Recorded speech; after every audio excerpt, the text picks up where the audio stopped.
Vamos lá, então. Então, pessoal, boa noite. Acredito que a grande maioria aqui já me conhece. Quem está entrando pela primeira vez, que eu estou vendo que está tendo um fluxo bem grande de alunos, conforme vão se matriculando, vou me apresentar mais uma vez. Meu nome é Maria Carolina, sou fisioterapeuta. E todas as quartas-feiras, com exceção da primeira quarta-feira, que é o nosso grupo de estudos, a gente vai estar falando sobre assuntos sobre primeiros socorros, com os grupos aí dos cursos de agente comunitário de saúde e de gerontologia, tá? Então, a proposta hoje nossa, boa noite, Kelly, é a gente conversar um pouquinho sobre choques. Então, vocês já sabem, né? A gente sempre conversa, resguarda esse primeiro momentinho para ver o que vocês já têm de conhecimento, para ver o que a gente já tem de base, seja do curso ou fora dele, né? Eu queria saber sobre choque, né? O que vocês entendem por choque, né? O entendimento de vocês do que é o estado de choque. Podem mandar no chat, pode abrir microfone, câmera ou só microfone, fica aí a critério de vocês.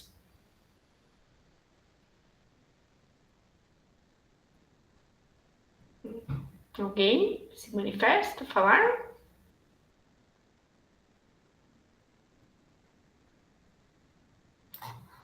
Não, nunca ouviram falar. Se nunca ouviram falar, pode mandar no chat também, ou falar. Ó, pro, isso aí eu nunca ouvi falar, nem sei do que se trata. Não?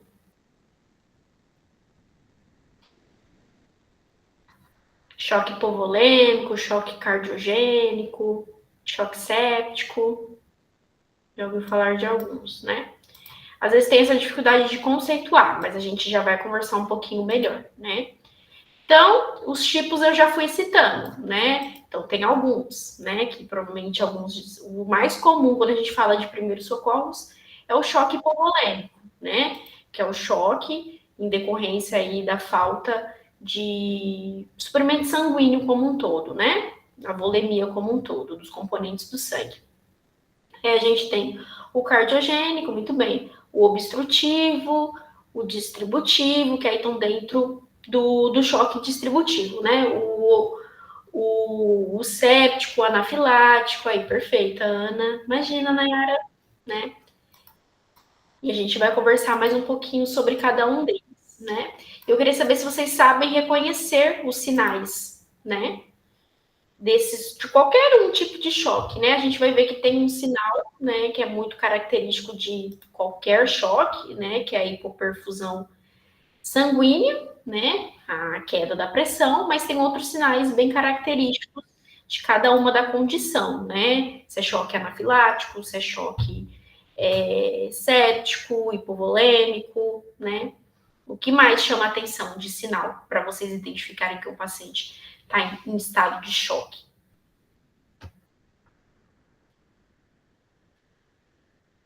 A gente tem que pensar todos os mecanismos, especialmente a sistema cardiocirculatório, né, para tentar compensar essa baixa perfusão tecidual, né? Então, aumento de frequência cardíaca, a gente vai ter também sinais a nível neurológico, confusão mental, né, letargia.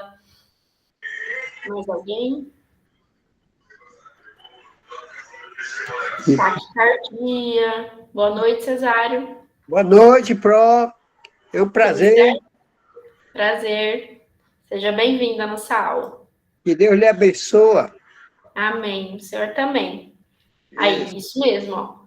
A Ladiane falou pele fria, pálida, suada, ok, entre outras. Perfeito, gente. Boa noite, Carla. Bom, e quais são as possíveis consequências do choque, se não for revertido, na opinião de vocês?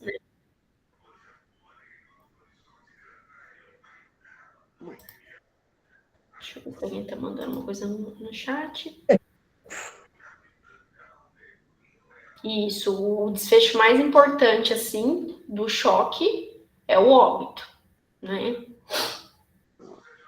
Isso, na era, pode vir ao óbito. Então, é o desfecho mais importante, né? Quando a gente falou na nossa aula anterior sobre hemorragias, a gente fala que se ela não for resolvida rápido, o paciente pode evoluir a choque, né? E posteriormente a óbito, né? Então, é a consequência mais importante que a gente pode falar na aula de hoje, tá? Por isso que vocês vão ver que muito dos manejos para reverter os estados de choque são muito a nível de assistência especializada, né? Então, às vezes um procedimento muito específico, uma abordagem muito específica, né, que precisa de algum procedimento invasivo. Então, a gente vai ver que a nível de primeiro socorro são poucas coisas que a gente pode conseguir fazer para evitar que esse choque evolua muito rápido, né? Mas precisa de um atendimento urgente, especializado o mais rápido possível, tá?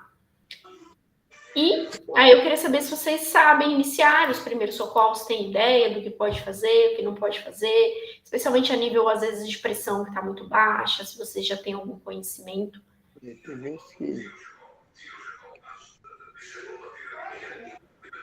Aí vai, né, depender muito da causa, né, o tipo de choque. A gente vai conversar um pouquinho sobre isso, tá bom? Então, agora eu vou começar a conversar um pouquinho melhor com vocês. Eu peço para, agora que a gente já terminou os momentos de contribuição mais dinâmica, fechar o microfone e só deixar aberto se tiver alguma contribuição, se tiver alguma dúvida, pode me interromper, não tem problema nenhum, tá bom? Então, vamos começar a falar um pouquinho sobre o choque.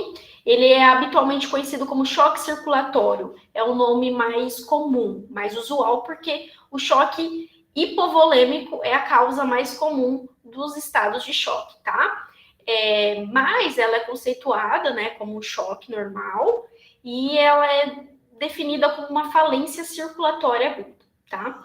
Então, as consequências são inúmeras, né? Quando a gente fala de redução da circulação, comprometimento da circulação, a gente está falando muito interligado com redução de oferta de oxigênio aos órgãos e aos tecidos, e não apenas isso, mas também a dificuldade, né, a impossibilidade de remover as toxinas desse organismo, né, que a gente sabe que a circulação como um todo, ela tanto nutre como remove os metabólitos após das trocas e que ocorrem em cada órgão e sistema, tá?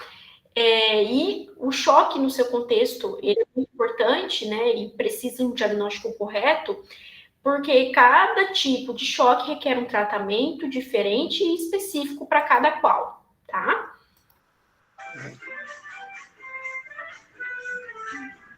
Só um momentinho. Deixa eu... Ok. Bom, então, o estado de choque é um estado anômalo, porém fisiológico, que o sistema circulatório reage a uma falência do sistema circulatório, tá? Então, quando tem esse estado de choque, existe uma incapacidade de se manter, então, que a gente já conversou, a oxigenação adequada de células e, consequentemente, órgãos e tecidos, retirada eficiente de metabólitos, né, que são os resíduos celulares após a troca aí, ou o uso de algum substrato para produzir alguma coisa dentro do nosso organismo. E tem uma importância muito grande o sistema cardiocirculatório, né? Justamente por isso, porque ele é responsável por garantir trocas, oferta de nutrientes, de hormônios para o sistema. Lembra que a gente, quando falou da parte do sistema vital, né?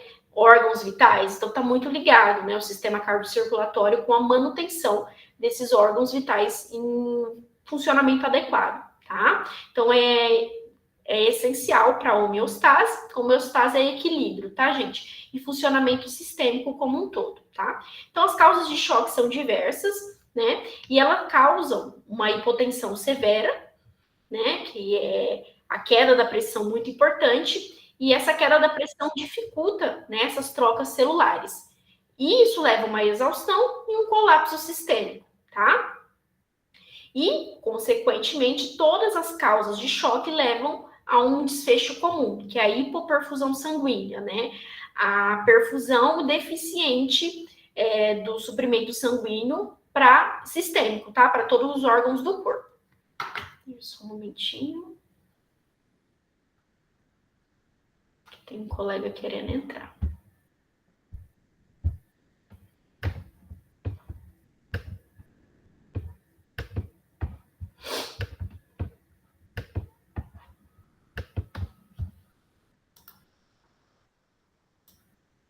Só um momentinho, pessoal.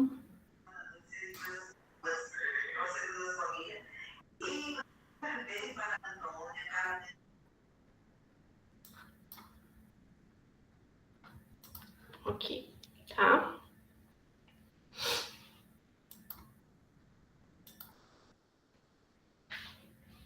Bom, e o tipo de choque, ele é definido pela causa primária da hipoperfusão, né? O que está causando essa hipoperfusão é o que a gente vai poder depois definir como um tipo de choque, tá? Bom, quando tem esse choque circulatório, vai ter conjunto de sinais e sintomas que se deduz que existe uma falência circulatória aguda, tá? Então, as causas são diversas, com fisiopatologias distintas, e o fator comum que a gente já falou é a má perfusão tecidual, tá? Então, quando existe uma falta de intervenção direta nessa causa do choque, vai existindo uma deteriorização progressiva nos tecidos, né? Diminuição da sua oxigenação, acúmulo aí de excretos de substâncias nocivas ao corpo do indivíduo, né? E isso vai tendo uma falência dos mecanismos compensatórios do organismo com o passar do tempo, né? Que a gente vai conversar um pouquinho que o corpo usa para tentar reduzir essa hipotensão severa e, consequentemente, hipoperfusão, tá? E a má perfusão, ela agrava o estado geral do indivíduo e, consequentemente, também do sistema cardiovascular. Então, se torna um ciclo vicioso de insuficiência cardiocirculatória, tá? Então, sem intervenção, o choque ele vai se tornar irreversível, levando à morte. Bom, então quais são as principais causas do estado do choque? Então, a gente já conversou um pouquinho na nossa aula passada, né? Então, as hemorragias intensas podem ser internas ou externas. O infarto também por conta da necrose. Oi, Cesário, você quer falar alguma coisa? Ô, Pró, Diga. só está falando desses choques todos. Sim. Bem, e esse choque interfere na família que está com um paciente, com um ente querido, numa certa situação. Esse choque não interfere a família? É isso que eu quero saber. Bom, o choque é uma condição muito grave para o paciente, né? Então, com certeza, impacta, né? Um paciente que vai precisar ser hospitalizado, que tem um índice de gravidade muito grande, que tem grandes riscos de óbito. Então, consequentemente, afeta a família, com certeza, né? A família, o cuidador, né? Entes queridos, então, com certeza afeta. Não sei se era essa sua pergunta, essa resposta que você queria ouvir, mas afeta. Joia? Beleza, tá? Tá bom. Mais alguma coisa? Eu queria saber o seguinte, porque você está falando do cuidador. O Uhum. cuidador é uma pessoa que está ali para ganhar o dinheiro, Hum. entendeu? Ela para ganhar o dinheiro. O problema que vir, quem tem que saber é a família. O cuidador só vai ali. Até fica uma noite ou um dia. Hum. E chega lá, tal, cuidou daquele coisa, problema ali, mas a situação do choque maior não é o cuidador, é a família. Eu estou errado? Não. Eu Tudo falo bem. o cuidador no contexto que cuida do paciente, não o cuidador externo, profissional, entendeu? Porque você compreende comigo. Nem todo mundo que é da família é cuidador do É paciente, cuidador, correto, não é? exatamente. E a gente vê muitos casos, né? Isso. Perfeito. Tá joia? Tá certo. Tá joia. Bom, então retornando aqui às causas, tá? Então, o infarto, né, ele tá muito relacionado com o tipo de choque, que é o choque cardiogênico, né? Por quê? Porque por conta da necrose ocasionada, acho que ele fala do choque emocional. É isso? O cesário que você tá falando? A colega colocou no chat.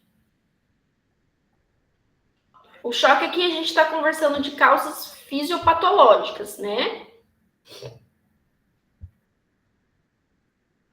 Mas com certeza deve ter um impacto, sim, tá?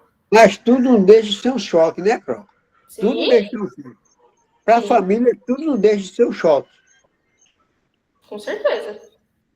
Não é isso? É isso que a gente tem que saber. Principalmente a parte psicológica, né? Sim, perfeito. Bom, sobre as causas físicas, né? Então, a gente tem um infarto, né, devido à insuficiência do suprimento cardíaco e, consequentemente, necrose desse miocárdio. Aí tem essa falha na bomba cardíaca e, consequentemente, essa hipotensão e hipoperfusão, né? A taquicardia, ela também pode ocasionar devido à insuficiência de manter um débito cardíaco adequado. A bradicardia também nessa mesma linha de raciocínio. Queimaduras, quando a gente conversou um pouquinho sobre queimaduras, a gente pensa no conceito aí, no contexto de desidratação, né, pela perda de líquidos, processos inflamatórios do coração, miocardite, endocardite, também alteram o funcionamento da bomba cardíaca. Traumatismo num contexto geral, crânio, tórax, abdômen, né? Quando a gente pensa em hemorragias, né? E a gente faz um parêntese maior aqui no tórax, que além da hemorragia, né, interna ou externa, a gente também tem um choque obstrutivo, que a gente vai conversar um pouquinho, né, quando eu tenho pneumotórax hipertensivo, né, é quando eu tenho aquela condição que eu tenho o acúmulo de ar no espaço pleural, né, que não deveria ter lá, né, aquele ar, isso vai aumentando a pressão dentro do tórax e vai comprimir veias importantes para o funcionamento aí do sistema, especialmente cardíaco, né, e aí o paciente entra em um estado de choque, que precisa ter uma rápida resolução, tá? Peraí, tem um colega querendo entrar. Bom, envenenamentos também pode ocorrer, tá? Por conta, dependendo da toxina, eu posso ter uma vasodilatação muito importante, isso vai dificultar o suprimento dos tecidos e, consequentemente, também ter um estado de choque. O afogamento, né? Pode ter o edema pulmonar e, consequentemente, também dificultar o suprimento cardíaco e o paciente entrar em estado de choque. O choque elétrico também pode ocasionar, por conta de descarga elétrica, ter uma arritmia e dificultar aí a condução do estímulo elétrico e a bomba cardíaca também ser insuficiente. Picadas de animais peçonhentos, dependendo do animal, dependendo do veneno, né, tem uma ação inflamatória muito grande e o paciente tem uma vasodilatação importante e também dificulta aí o suprimento dos órgãos e tecidos. Exposição a extremos de temperatura, calor ou frio também está muito relacionado aí com o suprimento sanguíneo de órgãos e, consequentemente, também um estado de choque. E a gente tem a septicemia, né, que é o estado da sepse.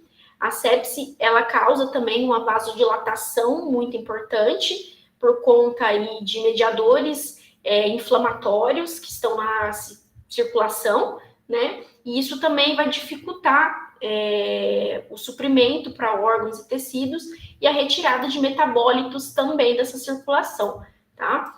Então, a gente vai conversar um pouquinho, basicamente, sobre a maioria desses choques, tá?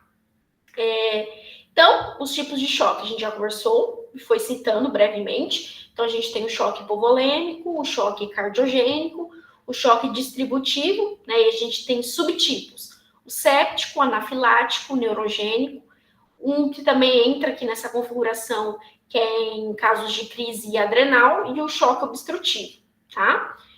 O choque hipovolêmico, né? É o estado que tem uma baixa quantidade de volume sanguíneo circulante, né? Que é a hipovolemia. E as causas principais a gente já conversou um pouquinho. Então, as hemorragias são as causas mais frequentes do choque hipovolêmico.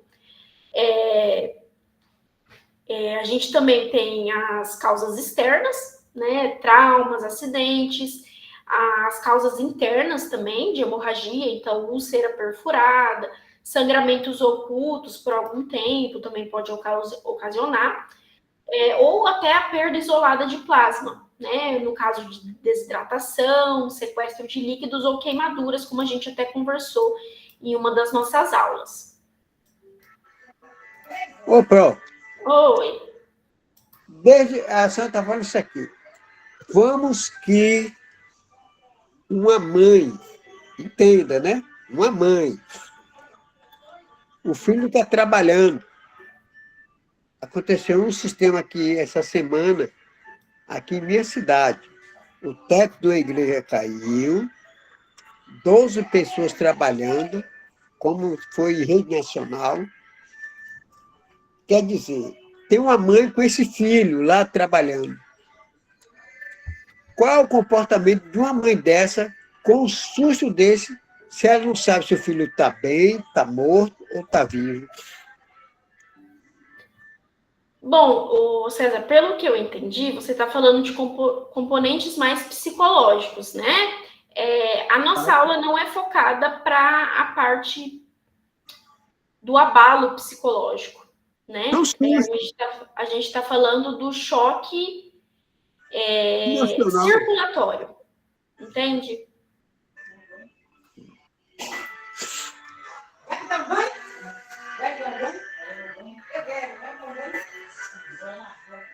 Vocês estão falando, meu Deus, no chat, tá tudo bem?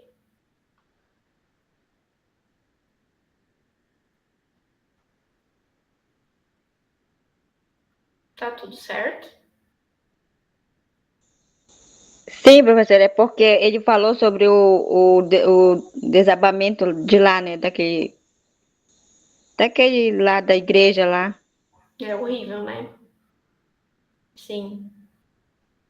Então, sobre esses aspectos psicológicos, eu não consigo trazer muito, né? Não é minha área de formação, né? A gente vai estar conversando na nossa aula de grupo de estudo sobre saúde mental, né? A gente vai trazer uma profissional que tem um pouco mais de domínio para conversar isso com vocês, né? Eu só queria deixar claro para o César que quando a gente fala choque, a gente está falando de falha da circulação, né? E aí a gente vai ter alguns mecanismos para compensar isso, por isso que a gente fala que o paciente está chocado, está em estado de choque, né? É uma falha do organismo como um todo, né? Então, por isso que a gente diz choque, né? Mas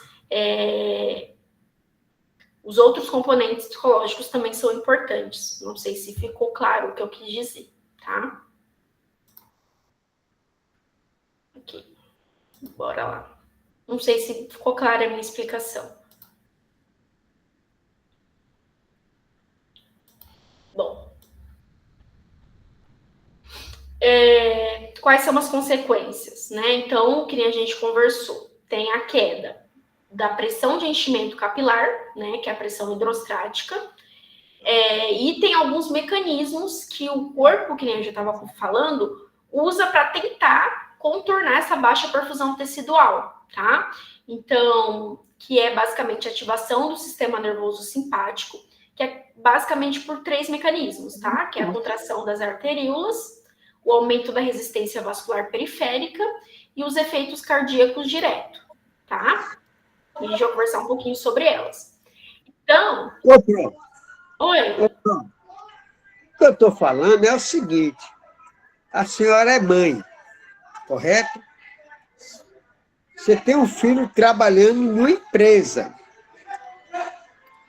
Está tudo correndo bem, dentro da normalidade. Depois a senhora recebe uma notícia, que Deus há de evitar isso, o filho seu está numa altura de 4 metros, 6 metros, 8 metros, caiu do andame de um teto. A senhora em casa. É um choque, pô. Sim. Uma mãe que está em casa fazendo já que fazer, recebe, seu filho caiu de cima do teto de uma casa. Isso chama-se um choque para a mãe e principalmente que é mãe. Sim. Eu acho que não ficou claro. São 2 termos iguais, né? Também é denominado choque, né? Mas é um choque psicológico, um choque emocional, certo? Não entra na classificação que a gente está conversando hoje. Pronto, tá bom. Isso tá beleza. Só um momentinho.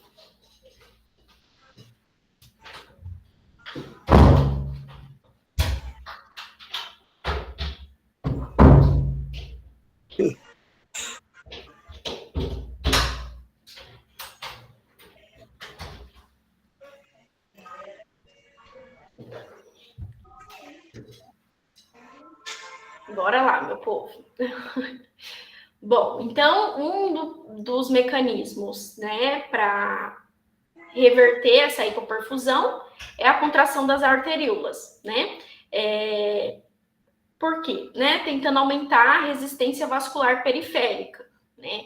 E esse aumento da resistência vascular periférica vai tentar fazer com que esse sangue chegue mais rápido ao coração e, consequentemente, volte para a circulação posteriormente para perfundir melhor os tecidos, tá?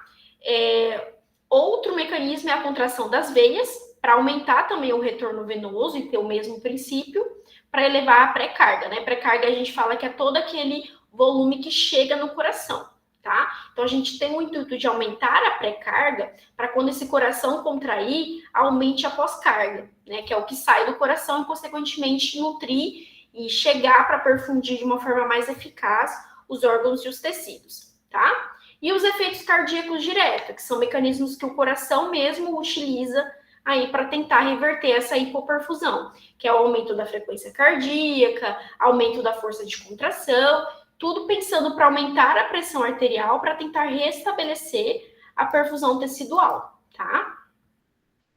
Bom, o choque hipovolêmico, ele é fácil de identificar quando existem sinais claros de instabilidade hemodinâmica, né? Então, por exemplo, aumento ou diminuição da frequência cardíaca, queda muito abrupta da pressão arterial, sudorese, aumento da frequência cardíaca, né? E também quando está clara a causa, né? Por exemplo, uma fonte de perda de volume sanguíneo, né? Porém, ele pode ser confundido com outros tipos de choque também, tá? E pode passar despercebido quando eu não tenho sinais evidentes. Só aceitar, colega.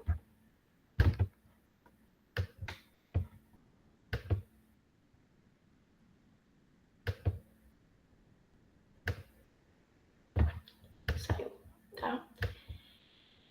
Bom, e os principais sinais e sintomas do choque hipovolêmico, né? Então, ataque cardíaco, lembra dos mecanismos compensatórios, tá? A hipotensão arterial, taquipneia, a palidez, né, que está relacionada à redistribuição do fluxo sanguíneo, a hipotermia, também lembra que o fluxo sanguíneo está relacionado com a manutenção do calor corporal, ansiedade está relacionado com alterações aí a nível do sistema nervoso central, como agitação, confusão mental, e a gente também tem sinal da oligúria, né, que é a diminuição da diurese. Então, se eu tenho pouco sangue circulante, pouco sangue vai ser drenado, vai ser passar pelas adrenais, para ter reabsorção ou excreção pelo rim, tá? Então, o paciente também tem diminuição da diurese. Bom, então o tratamento é basicamente restabelecer a perfusão tissular, corrigindo a causa primária da perda sanguínea, né? Então, a gente pode realizar, a gente não, né? O profissional vai realizar a reposição volêmica intravascular, seja com cristalóides, né? Por exemplo, Ringer lactato, ou até soro, né? Fisiológico, isotônicos ou hipertônicos, coloides e hemocomponentes, se a redução da volemia foi causada pela, por exemplo, hemorragia, né? Que eu tenho perda dos componentes do sangue, né? Enquanto que o choque cardiogênico, né, que é outra causa de choque, a causa principal é o baixo débito cardíaco, né, que é aquilo que o sangue consegue ejetar, devido a uma patologia cardíaca, né? Então, a causa principal dessas causas de choque cardiogênico é um infarto agudo do miocárdio, tá? Por conta da necrose da parede ventricular aí pela isquemia, ocasionada geralmente aí por trombos, né? Que a gente fala, a placa de aterosclerose, tá? Então, a gente tem outras causas também, como, por exemplo, as doenças valvares, né? Então, as doenças da válvula, do coração, que aí as causas vão ser mais mecânicas, a redução do funcionamento delas, que compromete o débito cardíaco, tá? E ele também tem um mecanismo compensatório de ativação simpática, que nem a gente conversou, tá? Porém, fica mais difícil a reversão, porque a bomba cardíaca, né, que tem mecanismos cardíacos diretos, que nem a gente conversou, essa bomba em si está comprometida. E cada vez que o coração tenta fazer esses mecanismos compensatórios, aumenta mais a demanda de oxigênio no miocárdio, que já está isquêmico, e vai consequentemente agravando o quadro, tá?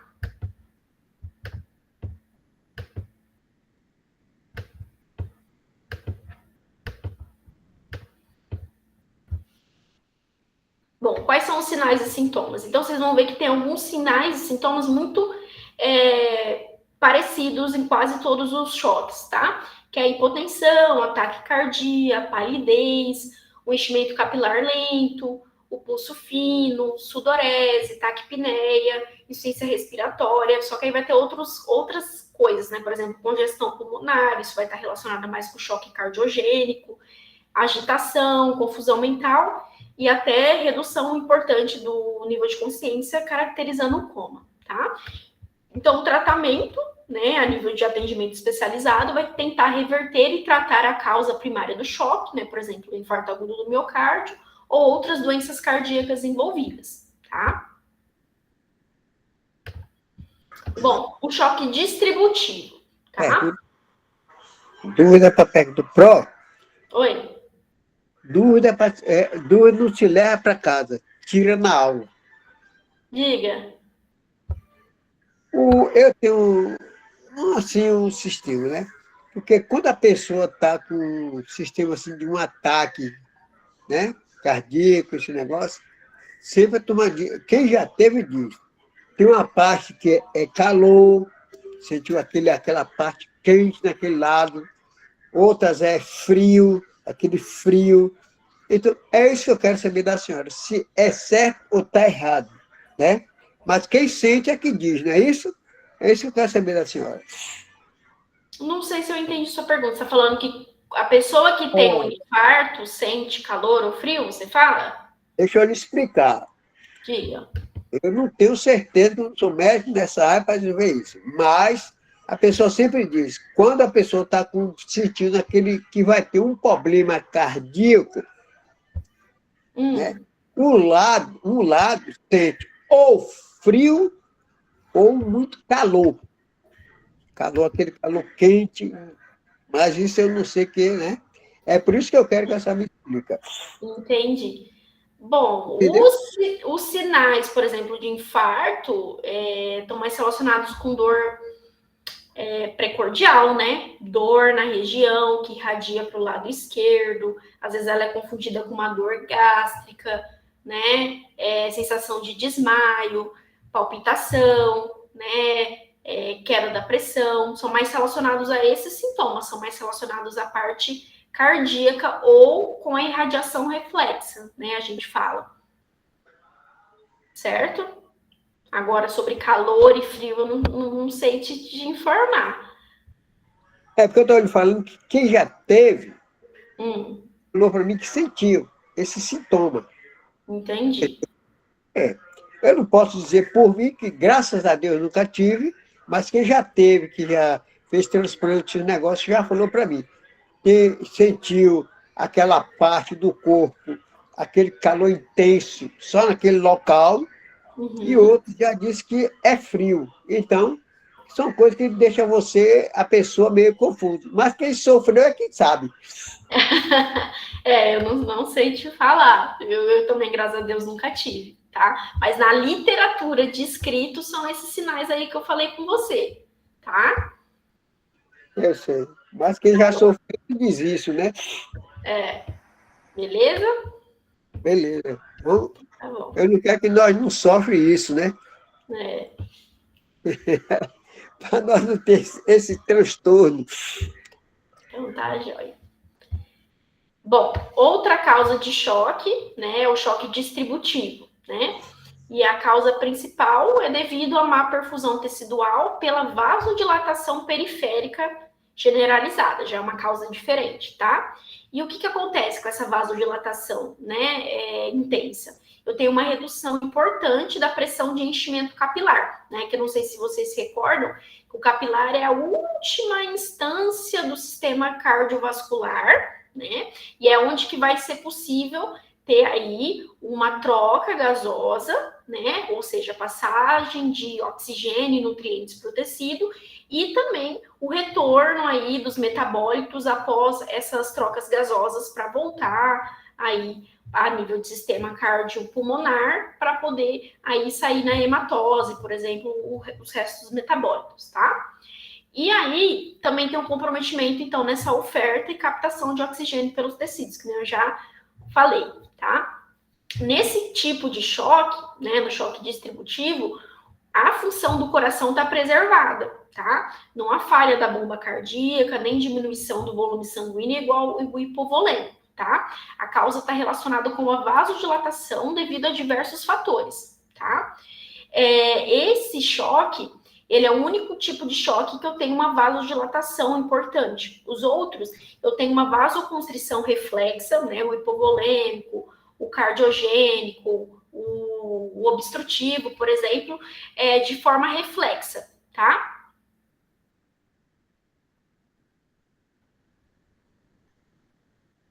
Eu acho que todos estão me ouvindo. O pessoal está me ouvindo?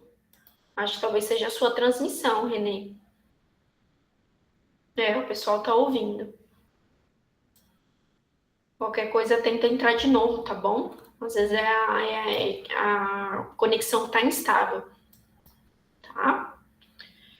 Bom, então, os outros tipos de choque, eles usam da vasoconstrição, né, do vaso, para tentar melhorar a pressão sanguínea, né? E esse tipo de choque, não. Nesse caso, eu tenho um mecanismo compensatório ineficaz, né? Porque a lesão da musculatura lisa da artéria ou do capilar, ela está comprometida por algum fator, tá? Esse tipo de choque, o distributivo, é considerado mais grave, com pior prognóstico e maior mortalidade, porque eu tenho uma cascata de reações inflamatórias junto a ele, tá? Que a gente vai conversar um pouquinho, tá? Então, a gente tem subtipos desse choque distributivo, que é o choque séptico, o choque anafilático, o choque neurogênico e também o choque de crise adrenal. Em algumas literaturas entram também como um subtipo, tá? O choque séptico é o choque causado por uma infecção grave e generalizada, né? Que é conhecida como a sepse, que muitas pessoas conhecem como a infecção no sangue, né? Ela ocorre geralmente, né, em níveis mais críticos, em nível de ambiente hospitalar, que eu tenho uma infecção mais importante, e a população de risco, né, são pacientes imunossuprimidos, comprometidos, tá? Ou pacientes que acabaram de passar por algum procedimento invasivo, que aí eles ficam mais expostos a patógenos como um todo, tá? Então, qual o mecanismo fisiopatológico, né, do choque séptico? Eu tenho a disseminação da infecção pela corrente sanguínea. Então, eu tenho um foco primário, por exemplo, uma infecção de foco pulmonar, uma infecção de foco urinário, uma infecção de outra causa qualquer, e por alguma causa, por alguma circunstância, essa infecção ela fica muito exacerbada e esses patógenos vão para a corrente sanguínea, tá? Então, eu tenho liberação de toxinas bacterianas e isso estimula a produção de mediadores inflamatórios, né? Por exemplo, interdeucinas e óxido nítrico. Essas substâncias, né, elas são utilizadas para combater agentes infecciosos, elas são benéficas. Entretanto, quando o grau é muito grande, elas trazem prejuízos também, né? Por exemplo, a vasodilatação exacerbada, tá? Então, tem essa vasodilatação sistêmica, e com isso eu tenho diversas consequências, né? Redução da resistência vascular periférica, que é o que ajuda a manutenção da pressão correta, diminuição da pressão arterial e da pressão do enchimento capilar, então eu tenho uma redução da troca e nos componentes aí de tecidos e órgãos. Eu tenho uma redução da pré-carga, ou seja, daquele volume que chega no coração pelo retorno venoso e, consequentemente, menos sangue sai do meu coração, né, na minha pós-carga. Então, eu tenho aí alguns mecanismos para tentar compensar essa baixa perfusão, né? Por exemplo, a taquicardia, né? Mas como a causa aí não é basicamente o fluxo sanguíneo ineficiente, e sim a vasodilatação persistente, ela acaba sendo ineficaz, tá? E eu também tenho um aumento da permeabilidade capilar, e nesse extravasamento de plasma de proteínas, piora da hipovolemia, tá? Então, essas toxinas bacterianas, elas intoxicam também a musculatura da lise das artérias, né, dos capilares. Então, acaba ficando essa condição aí mais persistente, tá? Quais são os sinais e sintomas, então, do choque séptico? Então, a hipertermia, né, febre alta, pensando que eu estou pensando aí num foco bacteriano, né? Então vai ter uma resposta do meu organismo para combater a febre, a hipotensão arterial, sinal aí de procedimentos aumentando, né, o fluxo sanguíneo, então pele quente, rosada, os pulsos cheios pela vasodilatação, congestão pulmonar, também por conta dessa vasodilatação importante, edema periférico e taquicardia também, na tentativa de compensar essa hipoperfusão, tá? E então o tratamento é tratar a sepse, né, controlar a infecção e dar suporte também para os sintomas e as alterações hemodinâmicas causadas pelo choque, né? Então, às vezes são pacientes que vão precisar de drogas vasoativas para manutenção dessa pressão arterial um pouco mais alta, reposição aí, por exemplo, de volume, se precisar, e outras medidas, tá? Outra causa é o choque anafilático, né? Outra causa de choque distributivo, tá? A causa principal, né, acho que muitos de vocês conhecem, é a reação alérgica grave, né? Tem uma hipersensibilidade imediata a um antígeno conhecido pelo organismo, né? Então, picadas de inseto, algum alimento que o paciente é hipersensível, tá? Só o colega tá querendo entrar. Tá? Ô, pronto. Oi. E me explica aqui, e o AVC, né? Esse caso vascular, que a pessoa sofre, fica com o rosto torto, esses problemas. Me explica um pouco disso aí, que eu não entendo um pouco disso, essa explicar para mim fica até melhor.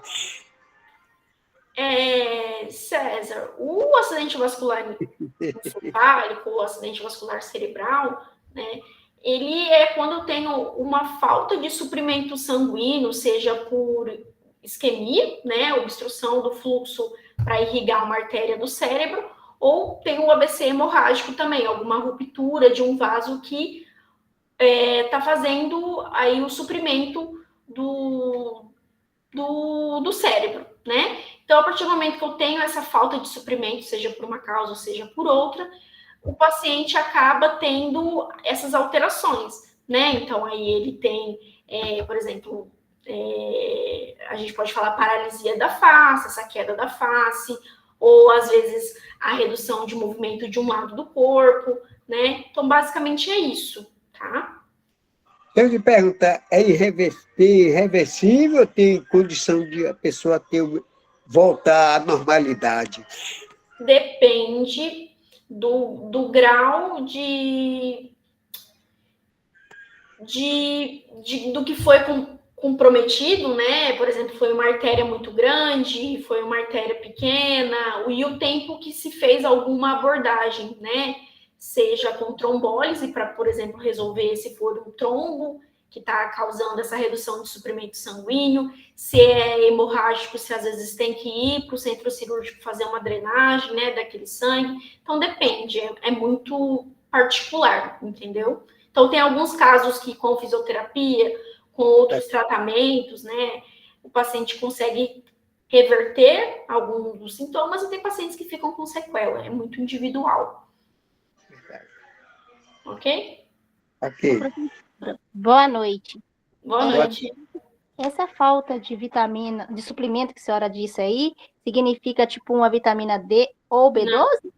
Suprimento, né? Não é suplemento, né? É suprimento sanguíneo, né? O fluxo sanguíneo naquela região, entendeu? Né? O vaso sanguíneo irrigar aquela região do cérebro, entendeu? E aí essa falta de suprimento, né? O fluxo sanguíneo leva à necrose daquela região do cérebro. Então para de funcionar. Então o paciente tem alteração, às vezes dependendo da região do cérebro, de fala, de coordenação motora, de força, de visão, dependendo de onde for, entendeu? Significa uma falta de oxigênio no cérebro, né?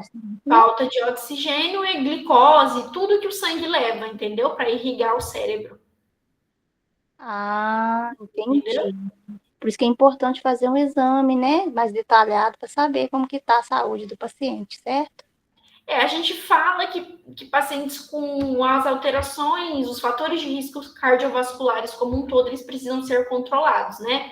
Especialmente quando a gente fala de hipertensão. Pacientes hipertensos, eles são mais predispostos a ter eventos cardiovasculares, entre eles o AVC, né? Porque às vezes a pressão está muito alta, né? Isso acaba lesando ao longo do tempo vasos sanguíneos a nível de sistema nervoso central e o paciente futuramente ter um AVC. Tá? Então, por isso que tem que cuidar desses fatores de risco, tá bom?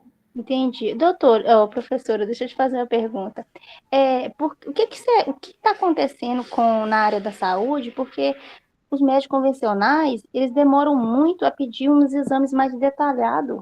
E eu estou vendo isso com frequência, sabe? E Não sei te paga a falar. população, não, misericórdia.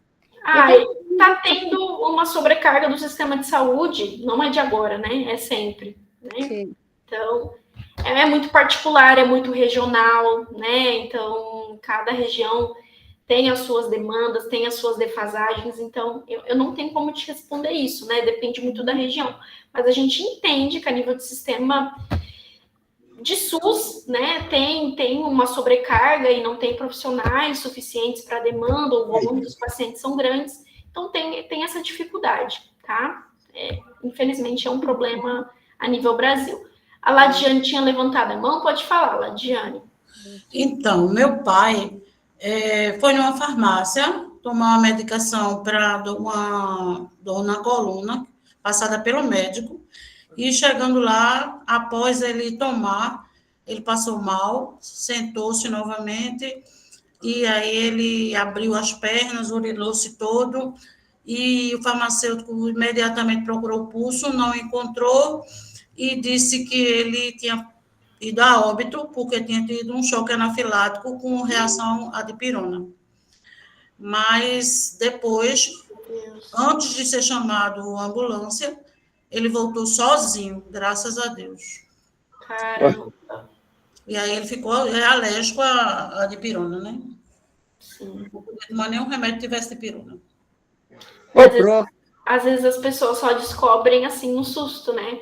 Isso. Eu sempre falo, quando eu vou no médico, pergunto, tem alergia? Aí eu falo, não, que eu saiba, né? Então a gente nunca sabe. Pro. Hein? Mas ele ficou bem. Ficou bem. Não teve nenhuma sequela, nada. Não, nenhuma sequela. Ele faleceu já, faz uns 15 anos, vai por outro problema. Ele teve câncer e foi a óbito, mas ele ficou bem durante vários anos. Não ficou com nenhuma sequela, graças a Deus. Diga, César. Pro, eu estou tendo uma preocupação muito grande com o nosso país.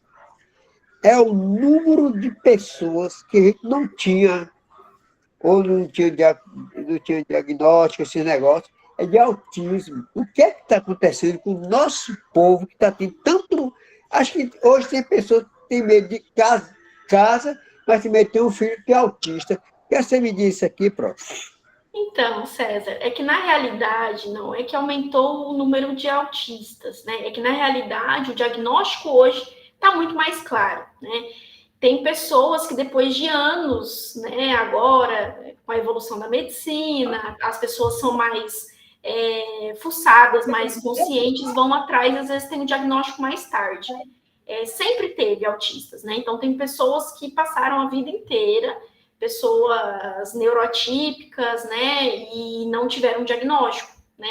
Não é que está tendo mais caso, né? Então, tem pessoas que tentam atribuir o autismo a diversas coisas que aqui acho que nem vai entrar no contexto, a gente não vai entrar em questões aí a nível de política, a nível de negacionismo, acho que não é o foco da nossa aula, tá? Porém, o que eu tenho para te dizer né, cada vez se fala mais a nível de conhecimento de saúde, que se tem mais diagnóstico, tá? Não são que está tendo mais por alguma coisa que a população está fazendo ou deixando de fazer, tá? Então, a nível que está tendo, graças a Deus, mais diagnósticos, né? Então, a medicina está evoluindo cada vez mais.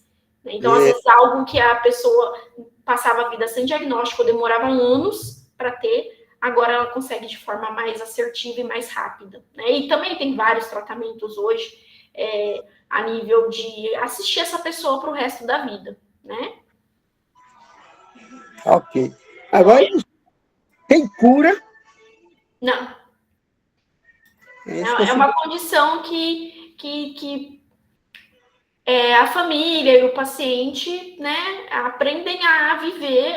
A se adequar, né? A se adequar. Oi? Tem que se adequar àquela situação.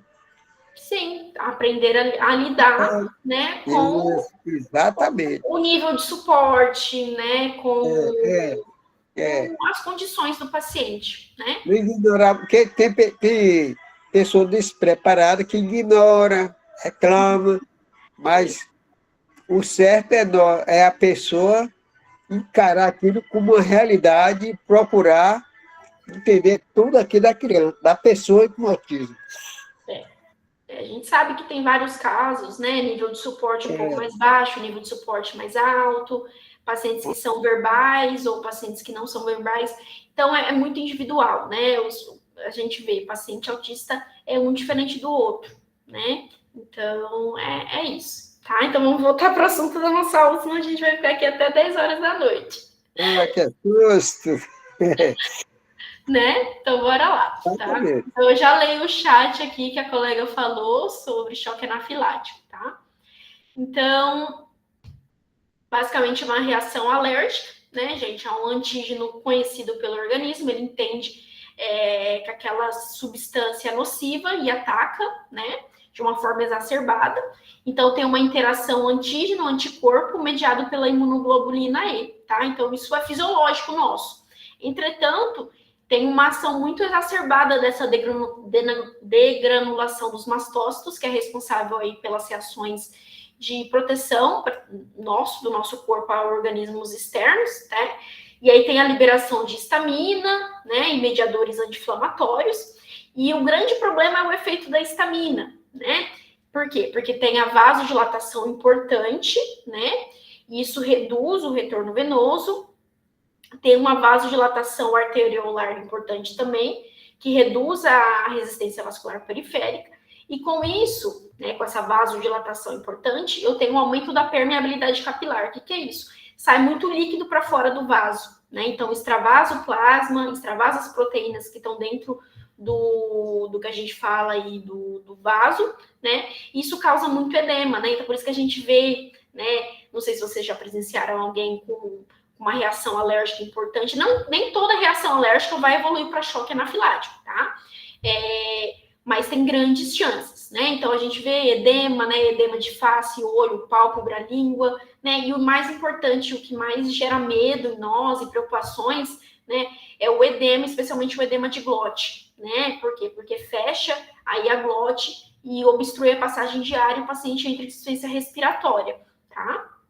Então, tem diversas substâncias que podem causar reações alérgicas para quem tem uma predisposição, tá, gente? Então, alimentos como leite, ovos, frutos do mar, soja, amêndoas, amendoim, picadas de alguns insetos, algumas medicações, né? Então, por exemplo, antibióticos, por exemplo, os derivados da penicilina, anti-inflamatórios, aspirina e dipirona, igual a nossa colega falou, antihipertensivos, a gente tem os inibidores da ECA, né, que são utilizados aí para pacientes hipertensos, como captopril e enalapril, pacientes com alergia a látex, iodo, né, que são utilizados para contrastes radiológicos e antissépticos, e a gente também tem as causas idiopáticas, né, que não se conhece a causa, tá? Então, tem alguns sinais e sintomas.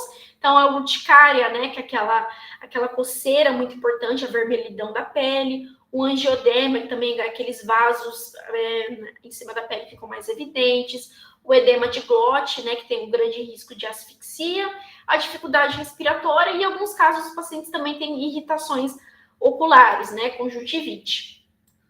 Bom, então, quais são os sinais e sintomas, né? Então, náuseas, vômitos também, tontura, às vezes o paciente pode ter desmaio, hipotensão arterial. Então, o tratamento, né, é reverter de forma rápida a causa aí da alergia, né? A adrenalina, principalmente a nível medicamentoso, né? Corticoides, que é um anti-inflamatório potente, e antihistamínicos, né, que é os antialérgicos mais potentes, e broncodilatadores quando tem uma alteração a nível aí do sistema respiratório, tá? Deixa eu ver só o que a colega mandou no chat pra gente.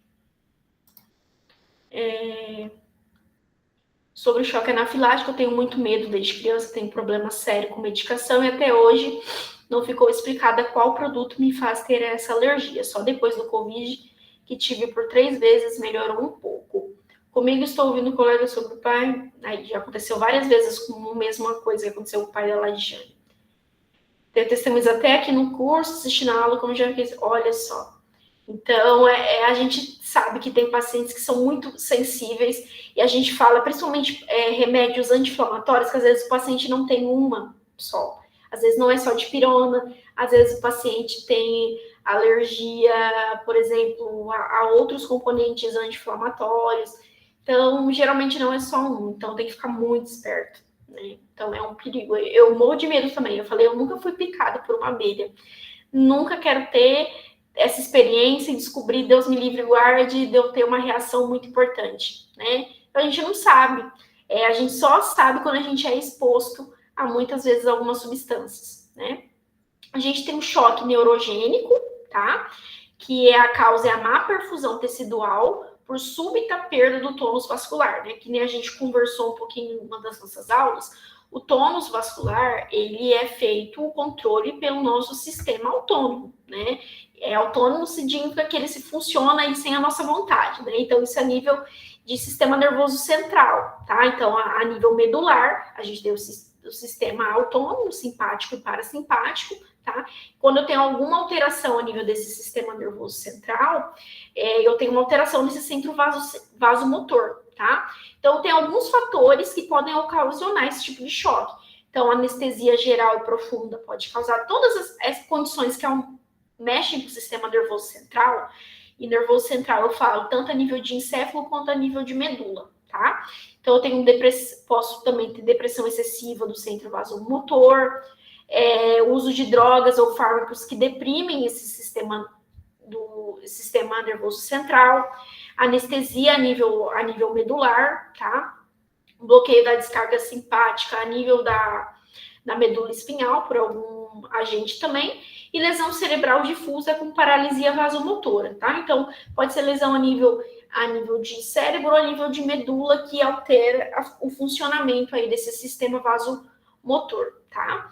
Então, quais são os sintomas principais, né? Então, tem uma queda muito rápida da pressão arterial, porque perde esse controle, né, do sistema simpático, parasimpático, e aí o paciente também tem redução de outros mecanismos, porque ele perde todo o controle do sistema vasomotor. Então, ele tem uma redução da frequência cardíaca, pode também ter uma redução da temperatura corporal, redução aí do controle também a nível do sistema respiratório, então, respiração mais rápida e superficial, e outros mecanismos também de descompensação do sistema nervoso autônomo. Então, a pele fria ou azulada, tontura, sensação de desmaio, sudorese excessiva, às vezes o paciente pode também ter relatado dor no peito, tá?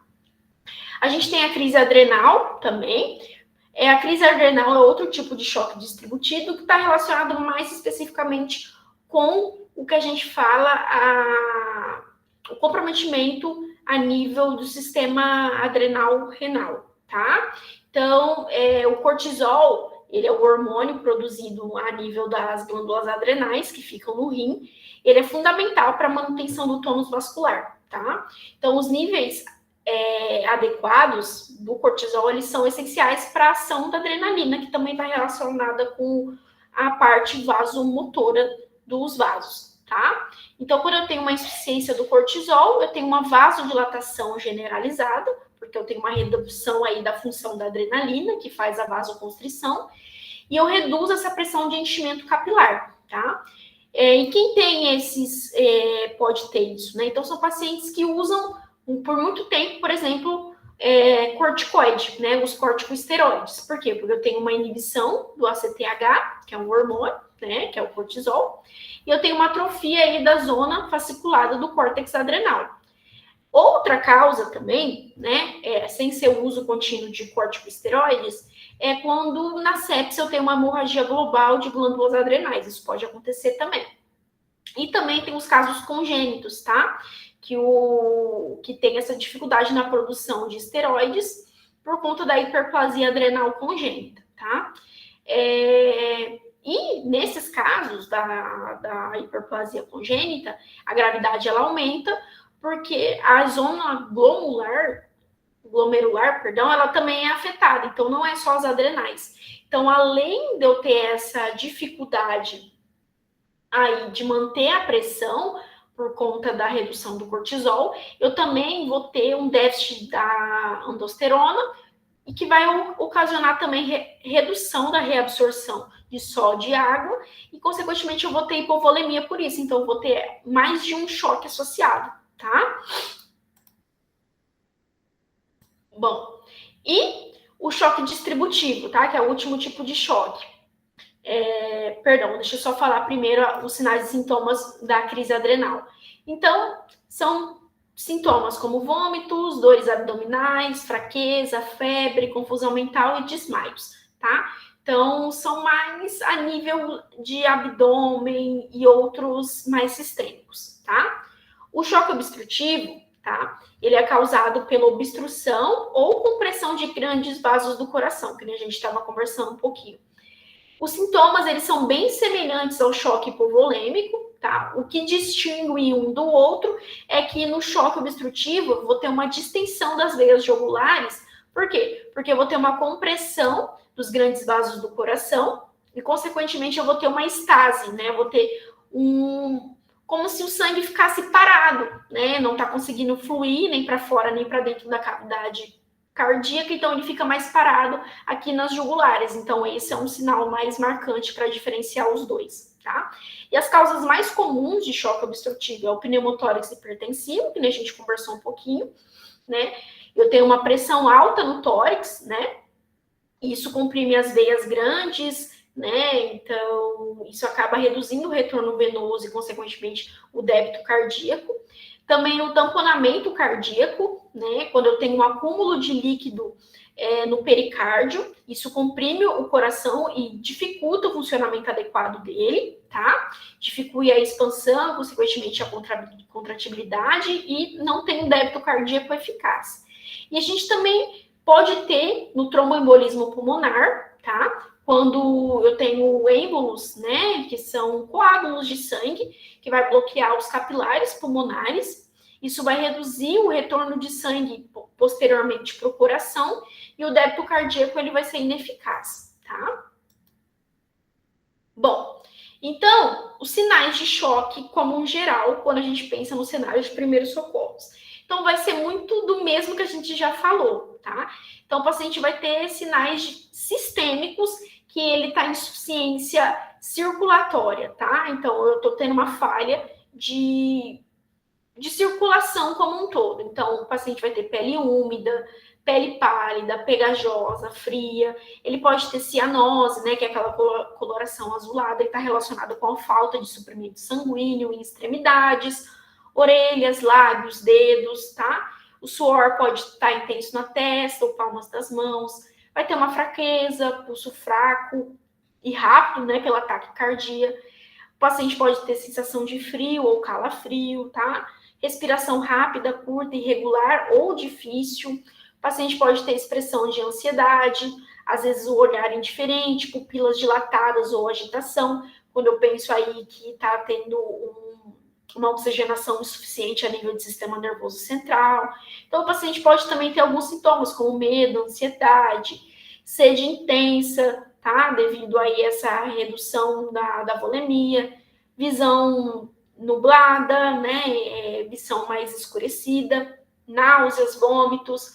Ele pode ter baixa resposta a estímulos externos, ele pode ter uma perda da consciência, dependendo do grau desse choque, e taquicardia, tá? Então, o paciente pode ter. Então, qual é a conduta, tá, gente, quando o paciente é identificado que está em estado de choque? Então, primeira coisa, acionar imediatamente assistência especializada, né? Então, são condições graves, com risco muito grave de óbito, que precisam de tratamentos especializados, muitas vezes intensivos, que são só feitos em serviços especializados, né? Como, por exemplo, UPA, hospital, tá? Então, o tratamento do choque, ele é complexo, tá? E exige uma equipe profissional qualificada, recursos médicos específicos, intervenção hospitalar adequada, tá? Então, não há muitos procedimentos de primeiros socorros para tirar a vítima do choque, né? Então, a nível de primeiros socorros, não tem como você repor uma volemia, como você reduzir um quadro aí de infecção generalizada, não tem como, tá? Porém, existem providências que devem ser empregadas com o intuito de prevenir o agravamento ou retardar a instalação desse estado, tá? Então, quais são as medidas, né? Então, o paciente aí que já está com sinais de início de choque, né? Então, por exemplo, a gente pode deitar a vítima em posição horizontal, né? Que é de costas, em decúbito dorsal. As pernas, elas podem ser elevadas a 25 a 30 centímetros, tá? Pensando no quê? De aumentar o retorno venoso, tá? Pensando que esse paciente aí vai ter uma dificuldade desse retorno venoso por aquelas causas que a gente já conversou. Entretanto, a gente não deve fazer essa manobra se tem aí suspeita de fratura, trauma torácico ou craniano, tá? A gente pode pedir ou fazer isso pelo paciente, né? Afrouxar roupas no pescoço, peito e na cintura, né? Se o paciente tem algo na boca, retirar prótese, objetos de alimentos da boca, porque o paciente ele pode rebaixar, né? Que a gente fala, o nível de consciência, ficar mais inconsciente e ter o risco de broncoaspirar, engolir isso e ir para o pulmão, tá? Em casos de inconsciência ou sangramento bucal ou nasal, a gente coloca o paciente em posição lateral para evitar que ele bronquiaspire isso a nível de pulmão, tá? A gente faz outras condutas, como verificar a respiração, tá? E pensando que é uma situação grave, que pode evoluir muito rápido com uma parada cardiorrespiratória, então a gente se atenta aos sinais que o paciente está em parada cardiorrespiratória e se prepara caso precise fazer as manobras de compressão, né, e ventilação nesse paciente, tá? Então, a gente pode monitorar o pulso dele, geralmente em pacientes em estado de choque, né, que tem essa falha aí da circulação, vai ter um pulso geralmente rápido pelo ataque cardíaco e fraco pela hipoperfusão tecidual, tá? Então, a gente pode também cobrir esse paciente com uma manta para evitar a perda de calor, tá? Mas a gente também não deve superaquecer esse paciente. Não oferecer alimentos ou líquidos, principalmente se o paciente estiver confuso ou com consciência alterada, tá? Tranquilizar essa vítima, evitando transmitir ansiedade pela situação, tá? E acompanhar a vítima continuadamente até a chegada do socorro especializado, tá? Então, não é prestar os primeiros socorros e virar as costas para o paciente, tá? Então, a gente tem que ficar monitorizando e aguardando até chegar o socorro especializado. Bom, acho que é isso.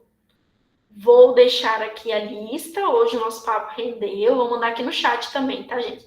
Só um momentinho que eu vou fazer um print aqui. Nossa.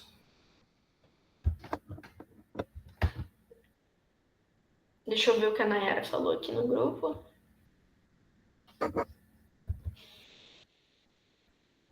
E aquele mesmo esquema, tá, gente? Quem não conseguir preencher, aguarda um momentinho. Que a gente já se ajuda. Vou mandar o link aqui também.